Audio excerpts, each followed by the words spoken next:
안녕하세요. 여러분들에게 IT 기기와 신발을 리뷰하는 남자 신발로밋의 조시입니다. 주말에는 날씨가 쌀쌀하다고 할 정도였는데요. 5월 셋째 주 IT 소식들에는 어떤 것들이 있을지 지금부터 함께 만나보시죠.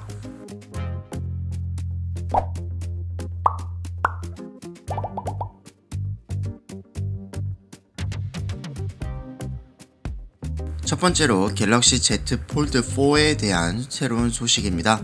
갤럭시 Z 폴드 4의 디스플레이 가로 세로 비율이 바뀔 것으로 예상된다고 중국 IT 전문가 아이스 유니버스가 주장했습니다. 아이스 유니버스가 공개한 이미지에 따르면 갤럭시 Z 폴드 4 외부 디스플레이 화면 비율은 이전 모델 24.5대 9에서 23대 9로 변경될 것으로 전망하고 있습니다.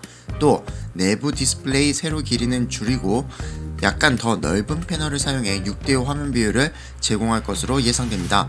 그리고 해외 매체 스마트픽스에서 팁스터 온 리크스와 협력해 갤럭시 Z 폴드 4의 첫 번째 렌더링을 공개했습니다. 공개된 렌더링에 따르면 갤럭시 Z 폴드 4에는 7.6인치 메인 디스플레이, 6.2인치 커버 디스플레이를 탑재한다고 합니다. 접었을 때 크기는 155, 130, 7.1, 펼쳤을 때 크기는 158.2, 128.2, 6.4로 알려졌습니다. 후면 돌출된 카메라 렌즈는 갤럭시 S22 울트라 후면 카메라와 유사하며 카메라 사양은 갤럭시 S22 울트라와 거의 동일한 것으로 전해졌습니다. 메인 디스플레이는 120Hz 주사율을 지원하며 이전 모델과 마찬가지로 언더 디스플레이 카메라 즉 UDC 기술이 적용되었습니다. 또 그동안 루머로 돌았던 S펜을 내장할 수 있는 슬롯은 보이지 않으며 이에 따라 갤럭시 Z 폴드 4 역시 이전 모델처럼 S펜을 별도 보관하거나 수납할 수 있는 전용 케이스를 구매해야 할 것으로 보입니다. 또 아이스 유니버스가 전한 소식에 따르면 아이폰 13 프로 맥스 무게 260g보다 갤럭시 Z 폴드 4는 가벼울 것이며 화웨이가 최근 출시한 메이트 XS2와 거의 같을 것으로 보이며 삼성 폴더블폰 최초 싱글 힌지가 적용되면서 더 얇고 가벼워질 것으로 알려졌습니다. 다음으로 갤럭시 Z 플립 4 소식입니다. 우선 아이스 유니버스를 통해 배터리 용량이 전작보다 400mAh씩 늘어날 가능성이 있다는 것은 알고 계실 텐데요. 이에 따라 배터리 용량은 3700mAh가 되고 추가로 충전 속도가 15W에서 25W로 업그레이드가 되며 커버 디스플레이 크기도 2인치 이상으로 더 커질 예정이라고 합니다. 이에 따라 인도 매체 9일 모바일이 독점으로 렌더링을 공개했습니다. 매체가 예상한 갤럭시 Z 플립 4의 크기는 165.1, 71.9, 7.2이며 이전 모델 갤럭시 Z 플립 3와 비교하면 가로 세로 크기는 약간 줄었지만 0.3mm 더 두꺼워질 것으로 전망됩니다. 여기서 더 두꺼워지는 것은 배터리 용량 때문으로 보이며 이외의 스펙으로는 퀄컴 스냅드래곤 8gen 1 또는 플러스 프로세서, 8GB의 램, 1200만화소 듀얼 카메라, 1000만화소 셀카 카메라 등의 사양이 탑재될 것으로 알려졌습니다. 마지막 추가 소식으로 최근 중국의 3C 인증을 통해 갤럭시 Z 폴드 4 모델 번호 SM-F9360, 갤럭시 Z 플립 4는 SM-F7210으로 알려졌으며 인도 BIS 인증도 통과된 것으로 확인이 되었습니다. 이로써 갤럭시 Z 폴드 4와 플립 4 출시가 임박한 것을 느낄 수 있으며 두 폴더블 폰과 572mAh 대용량 배터리가 탑재된 프로 모델이 추가된 갤럭시 워치 5는 올 8월달에 공개 및 출시할 것으로 보입니다. 삼성전자 스마트워치 갤럭시 워치 4 시리즈 사용자는 올 여름부터 구글 어시스턴트를 사용할 수 있을 것으로 보입니다. 해외 매체 샘 모바일에 따르면 삼성전자는 올 여름부터 갤럭시 워치 4 사용자는 음성만으로 자연스럽고 빠르게 기기와 상호작용할 수 있게 해주는 구글 어시스턴트를 설치할 수 있다라고 밝혔습니다. 또한 서드파티 앱 기능도 향상되며 사용자는 구글 어시스턴트로 스포티파이를 제어하여 음성 명령으로 트랙을 변경할 수 있습니다. 이밖에 올해 후반에는 더 많은 구글 앱과 서비스가 갤럭시 워치에 최적화될 예정이고 삼성은 구글 어시스턴트 지원 시기는 언급하진 않았지만 올 여름 차세대 갤럭시 워치 5 시리즈 출시 이후 업데이트를 통해 지원할 것으로 전망하고 있습니다. 퀄컴은 미국 샌디에이고 본사에서 5G 서밋을 개최하고 지난 2월 MWC 바르셀로나에서 공개된 차세대 5G 모뎀 스냅드래곤 X70의 새로운 기능과 스펙을 공개했습니다. 스냅드래곤 X70은 인공지능을 바탕으로 10GB의 5G 다운로드 속도, 업로드 속도, 저지연성, 뛰어난 커버리지 및 전력 효율성을 구현했습니다. 또 퀄컴 5G AI 스위트, 퀄컴 5G 초지연 스위트, 퀄컴 5G 파워 세이브 젠 3, 업링크 캐리어 어그리게이션, 단독모드 밀리미터파, 4X 6GHz 이하 캐리어 어그리게이션 등의 기능을 제공합니다. 퀄컴 스마트 트랜스밋 3.0은 퀄컴 테크놀로지가 인증하는 시스템단에서 제공하는 업그레이드 기술로 와이파이 및 블루투스 전송 전력 관리까지 지원하며 2G부터 5G까지 밀리미터파 와이파이 및 블루투스 무선에 걸쳐 전송 전력을 실시간으로 평균합니다. 5G 커버리지 확장 및 향상된 업링크 속도를 통해 셀룰러, 와이파이 및 블루투스 안테나 간의 전송을 최적화하는 한편 기기가 전송 전력을 스마트하게 관리하도록 지원해 사용자에게 더욱 빠르고 안전적인 연결성을 제공합니다. 최대 8GBps에 이르는 속도를 지원하는 세계 최초의 5G 단독모드 밀리미터파는 키사이트의 5G 프로토콜 R&D 툴셋과 X70 기반 시험용도 5G 기기를 사용해 구현했습니다. 5G 단독모드 밀리미터파는 6GHz 이하 대역의 앵커를 사용하지 않고도 5G 밀리미터파 네트워크 및 기기 구축을 지원합니다.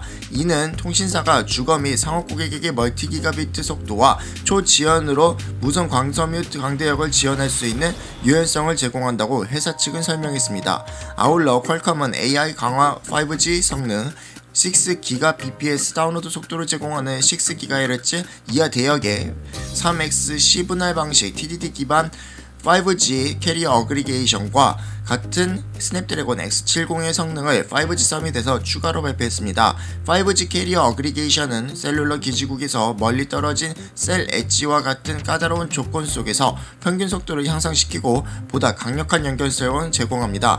스냅드래곤 X70은 현재 시제품이 출하되고 있으며 2022년 말 상용기기가 출시될 예정입니다. 미국 반도체 업체 퀄컴이 스냅드래곤 8 1세대 플러스 칩셋을 이번 주 공개할 가능성이 있다고 중국 웨이보 보고서가 주장했습니다. 웨이보에서 활동하는 디지털 챗스테이션은 SM8475 코드명을 가진 스냅드래곤 8 1세대 플러스 칩셋이 5월 20일경 출시될 예정이며 새로운 스냅드래곤 7 칩셋도 다음 주 공개될 것이라고 주장했습니다. 스냅드래곤 8 1세대 플러스 칩셋은 삼성이 아닌 TSMC의 4나노 공정으로 제조될 것으로 예상됩니다. 1세대와 CPU 구성은 동일하지만 클럭이 업그레이드되고 전력 효율도 약간 개선될 것으로 알려졌습니다. 스냅드래곤 8 1세대 플러스 칩셋은 레노버의 플래그십 모토로라 엣지 30 울트라에 최초 탑재될 것으로 알려졌으며 삼성의 하반기 폴더블 스마트폰 갤럭시 Z 폴드 4, 갤럭시 Z 플립 4에도 탑재될 것이라는 소문이 돌고 있습니다.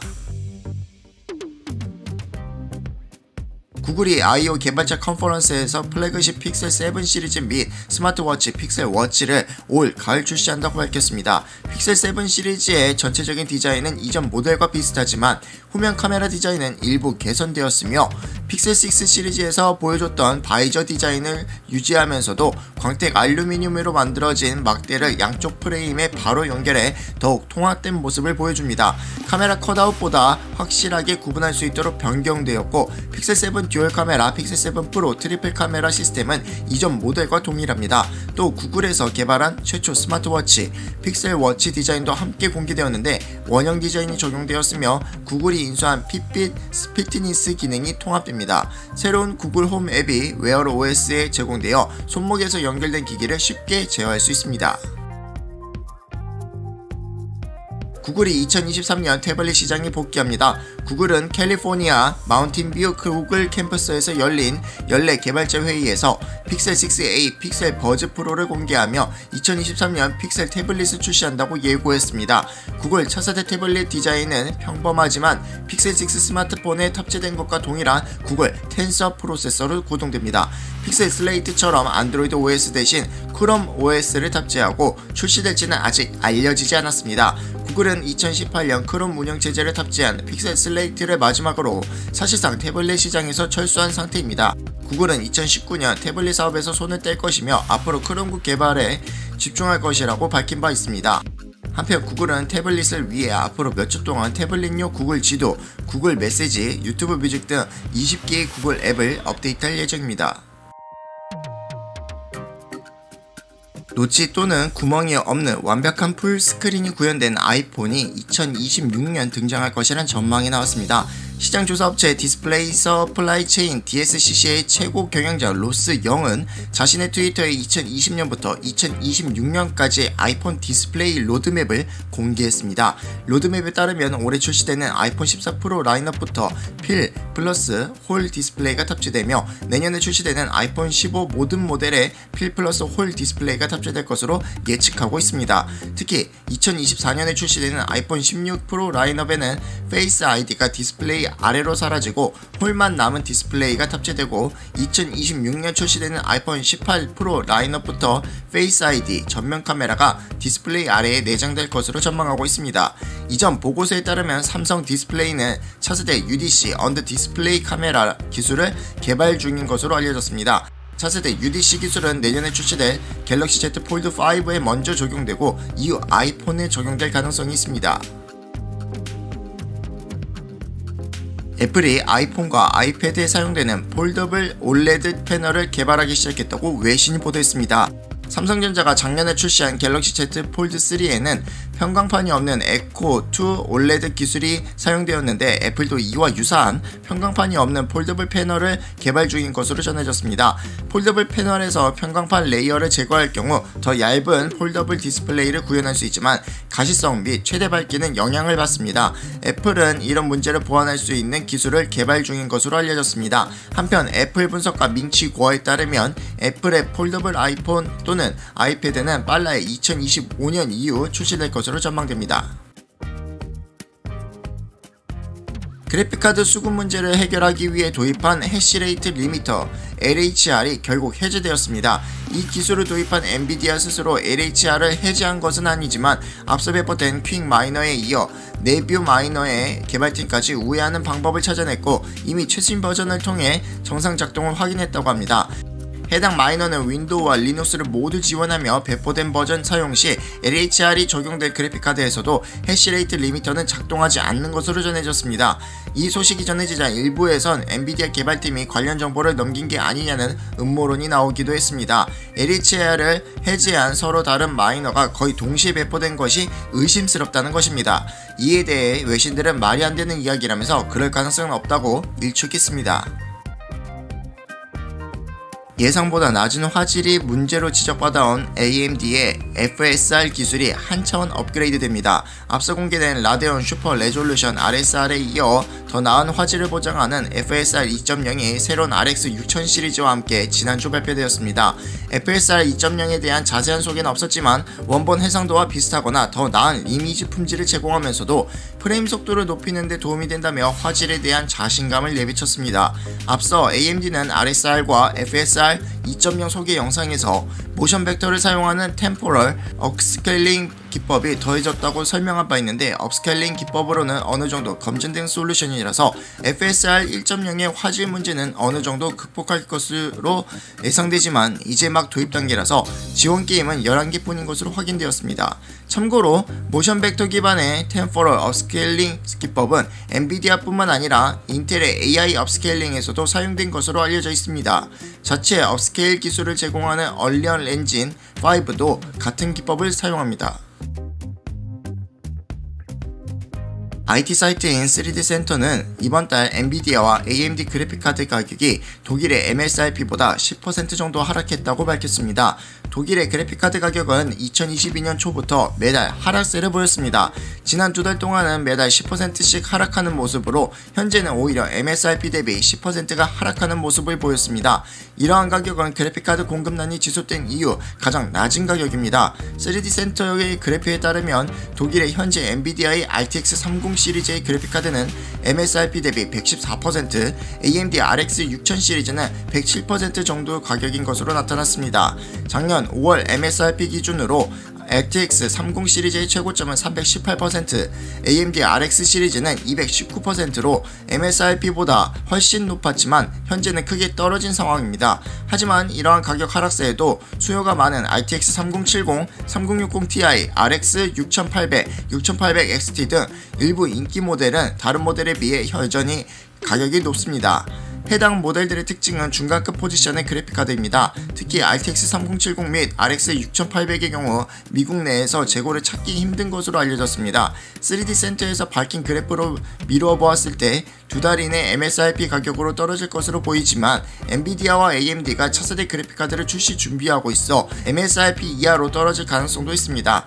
국내 상황도 독일과 크게 다르지 않으며 현재 RTX 3080, 3070 등 그래픽카드 가격이 전반적으로 하락세를 보이고 있으며 제자리를 찾는 데까지 오래 걸리지 않을 것으로 전망됩니다. 참고로 5월 15일 오후 5시 기준 국내에서도 그래픽카드 가격의 하락세가 지속 중입니다. 자, 여기까지 5월 셋째 주 IT 소식들을 전해드렸습니다. 영상을 마치기 전에 엔비디아가 컴퓨텍스 2022 키노트 일정을 공개했는데 제프 피셔를 제외하면 모든 발표자가 GTC 2022에서 소개된 호퍼 아키텍처와 이를 기반으로 한 최신 기술을 소개할 것으로 예상되는데 지포스 부분은 제프 피셔가 직접 발표자로 나오는 만큼 게이머들의 관심을 끌만한 내용들도 일부 포함될 것으로 추정하고 있습니다. 이와 같은 날 키노트를 예고한 AMD도 RDNA3 아키텍처 공개가 예상되는 상황이라 이슈 선점을 위해서라도 차세대 지포스 관련 내용이 다뤄질 가능성이 높지만 그렇다고 제품 자체를 공개할 가능성은 거의 없을 것으로 보이며 호퍼 아키텍처를 기반으로 한 컨슈머용 러브레이스 아키텍처의 맛배기 정도나 이를 기반으로 한 새로운 게이밍 관련 기술 데모 등이 소개되지 않을까 전망하고 있습니다. 여러분들의 생각은 어떠신가요? 그리고 5월 셋째 주 IT 소식들에 대한 여러분들의 생각을 아래 댓글로 남겨주시고 좋아요, 구독까지 해주시면 감사하겠습니다. 그럼 여러분들에게 IT 기기와 신발을 리뷰하는 남자 신발놈이 세조씨는 다음 영상에서 찾아뵙겠습니다.